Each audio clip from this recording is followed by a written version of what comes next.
जय श्री कृष्ण, जय श्री राधे। आप सभी का इस शो में बहुत बहुत स्वागत है, जो है सफर मंदिरों का।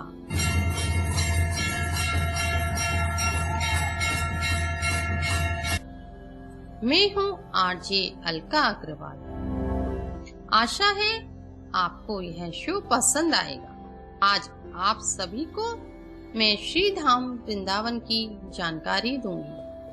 अगर आप दिल्ली से मथुरा बाई रोड जा रहे हैं तो यह मथुरा से 12 किलोमीटर पहले ही आ जाता है। अगर आप बाई ट्रेन जा रहे हैं तो मथुरा जंक्शन पर पहुंचकर आप ऑटो या टैक्सी द्वारा वृंदावन पहुंच सकते हैं। ओम कृष्णाय वासुदेवाय देवकी नंदनाय च नंदगोपकुमाराय गोविंदाय नमो नमः, गोविंदाय नमो नमः। वृंदावन के वृक्ष को मरम न जाने कोई, डाल डाल और पात पात श्री राधे राधे होय। मुक्ति कहे गोपाल से मेरी मुक्ति बताए, ब्रज रज उड़ मस्तक लगे मुक्ति मुक्त है जाए। जमुना किनारे बसा है श्री धाम वृंदावन। जमुना की लहरों में भगवान श्री कृष्ण की बांसुरी की ध्वनि मानो अभी भी गुंजायमान हो रही है। श्री धाम वृंदावन भगवान श्री कृष्ण का चिन्मय धाम है। यह श्री कृष्ण की नित्य रास स्थली है। यहाँ भगवान श्री कृष्ण नित्य विहार करते हैं। महाप्रलय में भी श्री धाम वृंदावन का नाश नहीं होगा, क्योंकि नित्य कहते ही उसे हैं जिसका कभी नाश नहीं होता। श्री धाम वृंदावन में भगवान ने अनेक लीलाएं की हैं और आज भी भगवान श्री कृष्ण अपनी अनेक लीलाएं भक्तों को दिखाते ही रहते हैं। सबसे पहले भक्तजन श्री धाम वृंदावन पहुंचकर बांके बिहारी जी के दर्शन करने जाते हैं। बांके बिहारी अपने परम भक्त स्वामी हरिदास जी की प्रार्थना पर अघ्न शुक्ल पक्ष पंचमी को प्रकट हुए। वृंदावन की कुंज गलियों में बसा है बांके बिहारी जी का मंदिर। जब आप मंदिर की तरफ जाएंगे तो रास्ते में आपको प्रसाद की पूजा की सामग्री की अनेकानेक दुकानें मिलेंगी। भक्तजन यहाँ से प्रसाद लेते हैं और फूल माला और पूजा की सामग्री लेकर भगवान श्री बांके बिहारी जी के दर्शन के लिए जाते हैं। बांके बिहारी जी के दर्शन जब भक्त करते हैं तो कुछ देर में ही बिहारी जी के आगे एक पर्दा आ जाता है। अब आप भी जानना चाहेंगे कि यह पर्दा क्यों आ जाता है। कुछ ऐसी घटनाएं हुई जिस कारण यह पर्दा बिहारी जी के आगे लगाना पड़ा। आगे भी आपसे यह चर्चा जारी रहेगी, पर यहाँ पर लेना होगा एक छोटा सा अंतराल। मिलते हैं एक छोटे से अंतराल के बाद। सुनते रहिए सफर मंदिरों का। फिर से एक बार आप सभी का इस शो में बहुत बहुत स्वागत है, जो है सफर मंदिरों का। मैं हूँ आरजे अलका अग्रवाल। मित्रों, बिहारी जी के आगे जो पर्दा बार बार आ जाता है उसका कारण यह है कि बिहारी जी जिससे एक बार नजरें मिला लेते हैं वो उसी के साथ चले जाते हैं। ऐसा कहा जाता है कि जब मीराबाई बिहारी जी का दर्शन करने आई तो बिहारी जी की मूर्ति कई फीट आगे की तरफ आ गई। और ऐसा भी कहा जाता है कि जब रामकृष्ण परमहंस बिहारी जी का दर्शन करने आए तो उन्हें बिहारी जी के रूप में वहां काली का दर्शन हुआ और वो माँ माँ पुकार कर बिहारी जी को पकड़ने के लिए दौड़ पड़े। इसके पीछे एक कथा और भी बताई जाती है कि राजस्थान में एक जगह है करौली, वहां की रानी बिहारी जी की परम भक्तिया थी।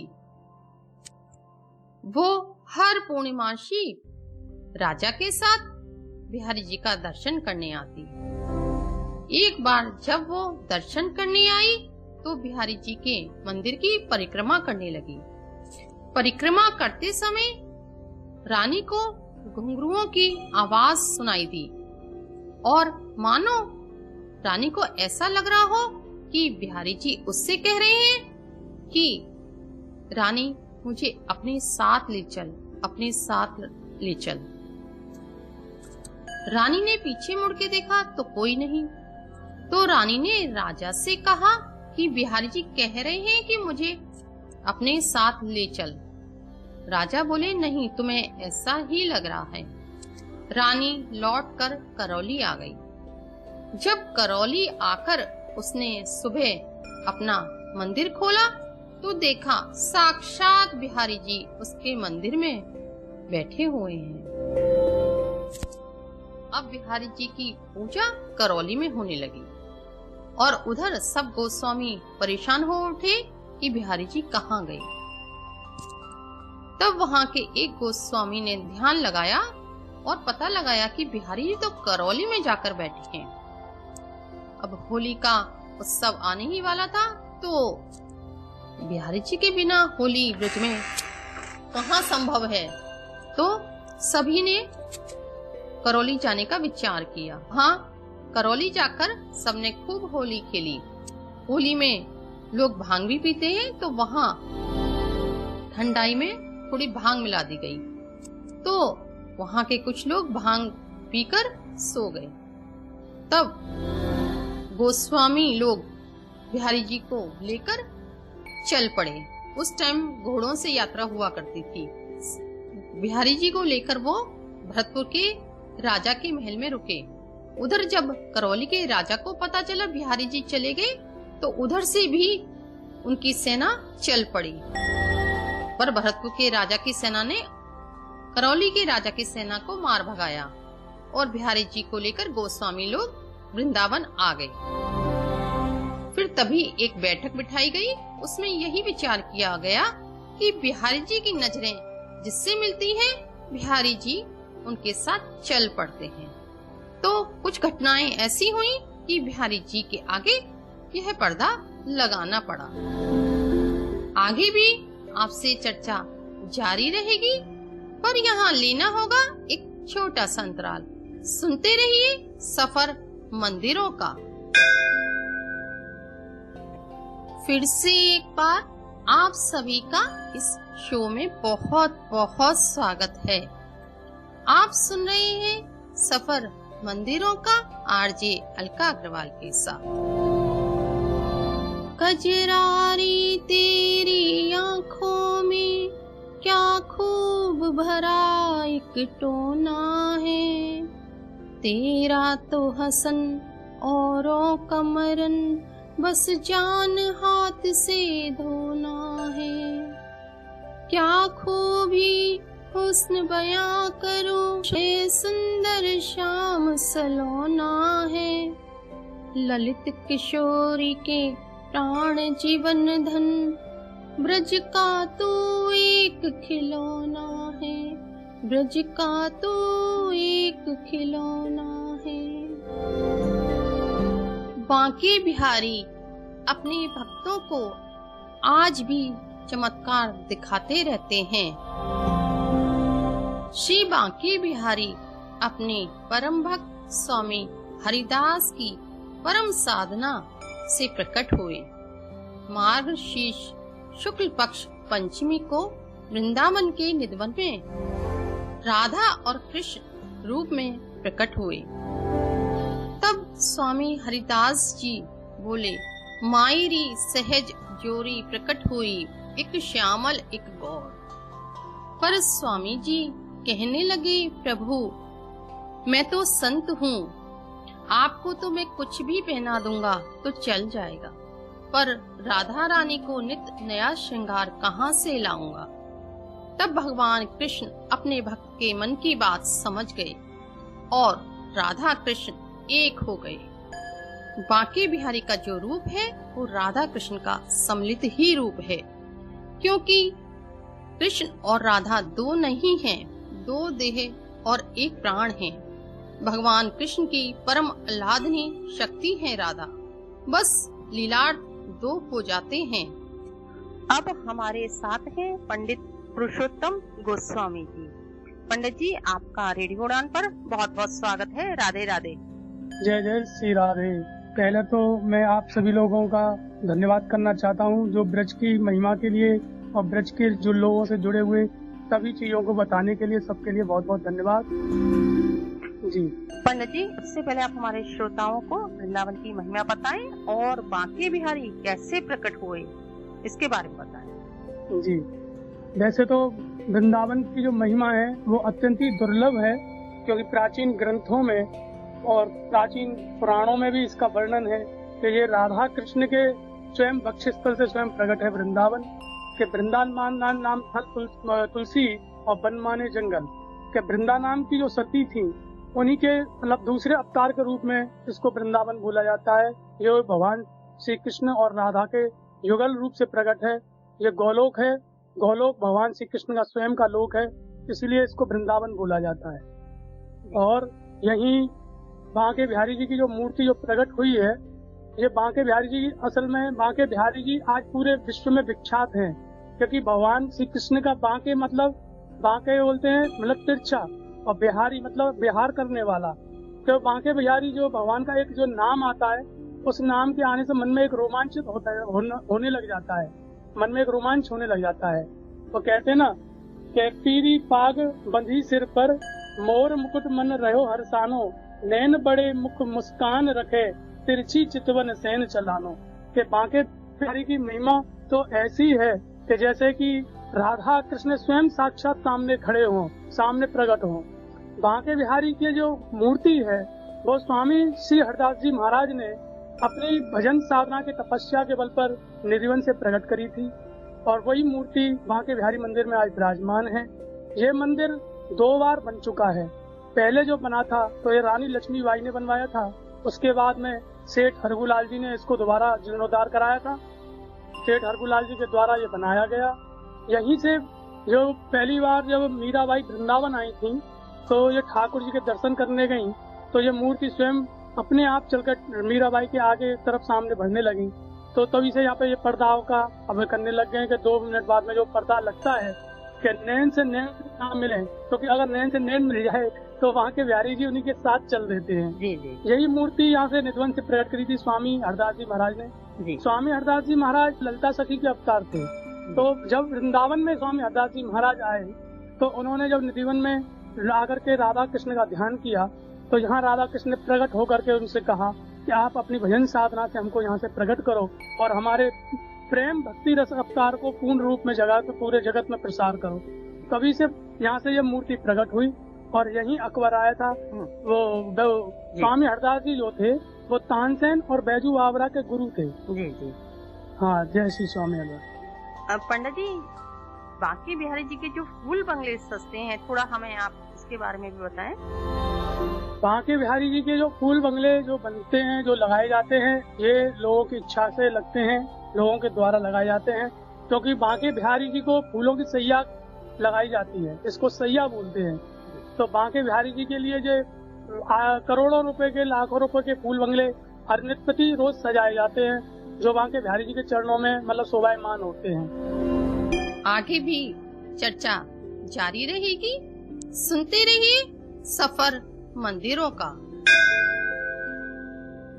फिर से एक बार आप सभी का इस शो में बहुत बहुत स्वागत है। मैं हूं आपके साथ आरजे अलका अग्रवाल और आप सुन रहे हैं अपना पसंदीदा कार्यक्रम सफर मंदिरों का।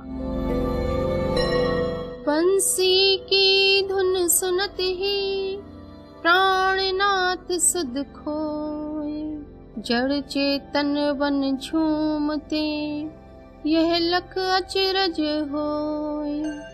शरद चंद्र की पूर्णिमा और बरसाती रात, वृक्ष तले मोहन खड़े लिए मुरलिया हाथ। भगवान श्री कृष्ण वृंदावन के निधिवन में आज भी राधा संग रास करते हैं।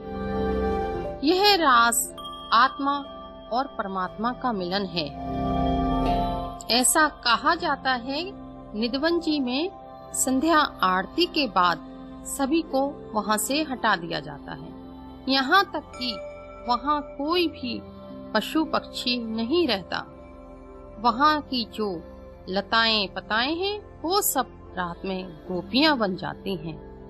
जब आप निधिवन जाएंगे तो देखेंगे कि वहाँ की जो लताएं हैं, वृक्ष हैं, वो थोड़े से झुके हुए हैं, मानो उस धराधाम को प्रणाम कर रहे हो। ऐसा कहा जाता है कि निधिवन जी के मंदिर में रात्रि को एक थाली में 4 लड्डू रखे जाते हैं, पान का बीड़ा रखा जाता है, भगवान के लिए दातुन रखी जाती है और सिंदूर रखा जाता है, फूल रखे जाते हैं। और सुबह जब पुजारी मंदिर खोलते हैं तो पान का बीड़ा चबाया हुआ मिलता है, दातुन गीली मिलती है, लड्डू खाया हुआ मिलता है, फूल और सिंदूर बिखरे हुए मिलते हैं। इस रास को कोई नहीं देखता। अब तो पंडित जी से निधिवन के रास के बारे में जान लेते हैं। पंडित जी, अब आप हमें निधिवन जी के बारे में बताइए कि निधिवन में भगवान श्री कृष्ण आज भी राधा जी और गोपियों के साथ नित्य विहार करते हैं। आप रास के बारे में हमें थोड़ा सा बताइए। जी, वैसे तो ये नित्य लीला स्थली है, राधा रानी की नित्य लीला है, नित्य लीला प्रकट स्थली है। निधिवन जी में ये निधिवन जी स्वयं में एक नित्य लीला प्रकट स्थल है, क्योंकि यहाँ राधा कृष्ण अपनी अष्ट सखी सहचरियों के साथ में नित्य लीलाएं करते हैं, जो कि रात्रि में की जाती है ठाकुर जी, इसीलिए इसको नित्य लीला ब्रज धाम बोला जाता है। यहीं पे अपनी सखियों के साथ ललिता, विशाखा, इंदुलेखा, अष्ट सखियों के साथ में राधा जी और कृष्ण जी रात्रि को अपनी लीला करते हैं, नित्य लीला।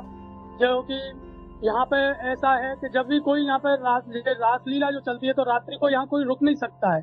जीव जंतु पशु पक्षी सभी लोगों को यहाँ से बाहर कर दिया जाता है, सभी लोग स्वतः ही बाहर चले जाते हैं, क्योंकि इस लीला को कोई दर्शन नहीं कर सकता है। क्योंकि जब तक राधा की और कृष्ण की इच्छा ना हो तब तक उनकी बिना कृपा के कोई उनकी लीला में प्रवेश नहीं कर सकता है। तो नित्य लीला प्रवेशम च ददाति श्री ब्रजाधिपे, ये स्वयं राधा कवच और राधा चालीसा में दिया हुआ है। ये राधा रानी की इच्छा से निर्मित है। यहाँ बिना राधा की इच्छा के दर्शन नहीं कर सकते हैं। एक समय पर एक व्यक्ति यहाँ दर्शन करने के लिए आए थे। उन्होंने ये मतलब आज भी लिखा हुआ है, शोध संस्थान है वृंदावन में, भारतीय शोध संस्थान, वहाँ पर एक पत्र रखा हुआ है कि एक बार एक महात्मा जी नित्य लीला का, निधिवन जी का नित्य लीला का वर्णन कर रहे थे, तो वो व्यक्ति सुन रहा था। वो जाकर के वहाँ छुप कर के झाड़ियों में बैठ गया। तो उसने 3 दिन बाद जब वहाँ आश्रम में पहुंचा तो देखा कि वो बोल नहीं सकता है, कुछ बता नहीं पा रहा, कुछ कह नहीं पा रहा है। तो लोगों ने उससे पूछने का प्रयास किया, लेकिन वो बता नहीं पाया। अंत में उसने एक कागज और पेन लेकर के उस पर अपना लिखा कि गुरुजी, आपने जो नित्य लीला राधा रानी की जो निधिवन जी के बारे में आपने बताई थी वो एकदम सत्य घटना है। इसको मैंने अपनी आंखों से देखा है और मैं अब अपने यहाँ से मेरी और कुछ आगे जानने की इच्छा नहीं है। ये पत्र आज भी शोध संस्थान में रखा हुआ है, इसलिए यहाँ रात्रि को कोई रुकता नहीं है, कोई विश्राम नहीं करता, कोई वहाँ ठहरता नहीं है। जय जय श्री राधे। आगे भी चर्चा जारी रहेगी, सुनते रहिए सफर मंदिरों का। फिर से एक बार आप सभी का इस शो में बहुत बहुत स्वागत है। आप सुन रहे हैं अपना पसंदीदा कार्यक्रम सफर मंदिरों का। वृंदावन के रास में पहुँचे जाए महेश, मिल सखियन के झुंड में कर गोपिन को भेष। नारायण ब्रज भूमि को सुरपति नावत मात, यहाँ आए गोपी भय श्री गोपेश्वर नाथ। वृंदावन में ही है भगवान शिव का एक मंदिर, जो है गोपेश्वर महादेव का मंदिर। जब भगवान श्री कृष्ण ने रास रचाया, तब भगवान शिव ने गोपी का वेश रखा और रास में प्रवेश किया। भक्त जन इस मंदिर के प्रति भी बड़ी आस्था रखते हैं। यहाँ भी भक्तों की भारी भीड़ देखने को मिलती है। यह एकमात्र ऐसा मंदिर है जहाँ संध्या काल में भगवान शिव को गोपी रूप में सजाया जाता है। प्रातः काल तो भगवान शिव का दूध दही से अभिषेक होता है, तो संध्या काल में भगवान शिव को गोपी रूप में सजाया जाता है। लाभ हानि जीवन मृत्यु ये ईश के हाथ, जीवन में अगर आनंद चाहिए तो आना पड़ेगा गोपेश्वर के पास। तो जब आप वृंदावन जाएं तो गोपेश्वर महादेव के भी अवश्य दर्शन करके आएं। चलिए अब जान लेते हैं कि गोपेश्वर महादेव यहाँ पर कैसे स्थापित हुए। तो पंडित जी, आप हमें गोपेश्वर महादेव मंदिर के बारे में थोड़ा श्रोताओं को बताएं। जी, गोपेश्वर मंदिर प्राचीन काल से है। इस मंदिर की स्थापना भगवान श्री कृष्ण के परपौत्र वज्रनाभ ने की थी। इस मंदिर की ये कथा है कि जब भगवान श्री कृष्ण अपनी 16,108 गोपियों के साथ में वृंदावन में बंसीवट में महाराज लीला कर रहे थे, तब इसमें राधा रानी ने भगवान श्री कृष्ण से वचन लिया था कि आप पुरुष हो, वेदों ने भी आपका वर्णन किया है, आपके अतिरिक्त कोई दूसरा पुरुष भाव में इस रास में प्रवेश नहीं होगा। तो भगवान श्री कृष्ण ने राधा रानी को ये वचन दिया। भोलेनाथ जब कैलाश पर्वत से वृंदावन आए तो वृंदावन आकर के प्रवेश पाने लगे, तो रास में जाने लगे, तो ललिता और विशाखा सखियों ने उनको दरवाजे पर ही रोक दिया। बोले कि आप पुरुष हो, पुरुष का रास में प्रवेश नहीं है, क्योंकि वृंदावन में गोपी भाव का प्रवेश है। अगर आप पुरुष भाव लेकर के वृंदावन में आओगे तो आपका वृंदावन आना बेकार है, बेलाभ है, क्योंकि वृंदावन जो है वो गोपी भाव में प्रविष्ट है। क्योंकि यहाँ की जो आध्यात्मिक शक्ति है वो राधा रानी है, ये आधिकारिक क्षेत्र राधा रानी का है। तो गोपी भाव के लिए तब भगवान शंकर बड़े परेशान हुए। उन्होंने मन में बड़ा विचार किया, फिर उन्होंने ध्यान लगाया, पार्वती जी से विनय करी। तो पार्वती जी ने उनको यमुना जी के पास जाने के लिए कहा। भोलेनाथ जी जब यमुना जी के पास पहुँचे, यमुना जी से जाके प्रार्थना करी कि मैं प्रभु के रास के दर्शन करना चाहता हूँ। तो यमुना जी ने भोलेनाथ का गोपी रूप में श्रृंगार किया। जब गोपी रूप में श्रृंगार किया, उसके बाद भोलेनाथ रास में गए, रास में जाकर प्रवेश पाया। जब रास हो रहा था तो रास में जैसे ही वो पहुंचे तो भगवान श्री कृष्ण ने सामने देखा और देख करके बोले, आइए गोपेश्वर।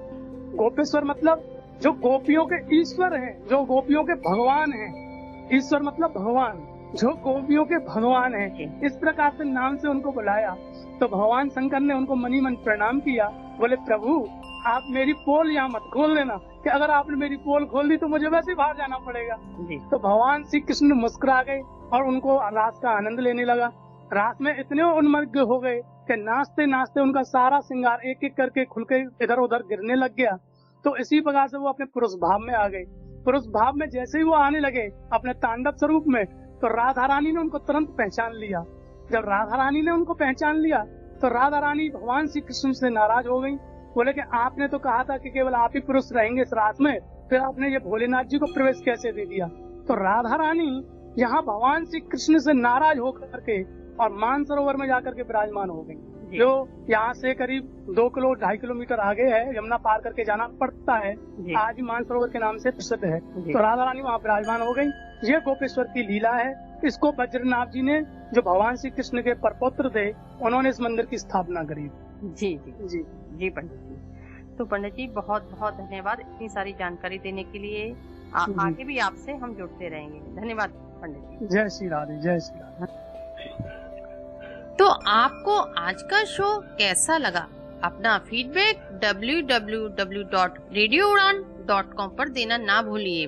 आप मुझे मेल कर भी बता सकते हैं। मेरा मेल आईडी है alka.agrawal2126@gmail.com alkagrawal2126@gmail.com। अब आपसे अगले कार्यक्रम में फिर मुलाकात होगी। तब तक के लिए जय श्री कृष्ण, जय श्री राधे।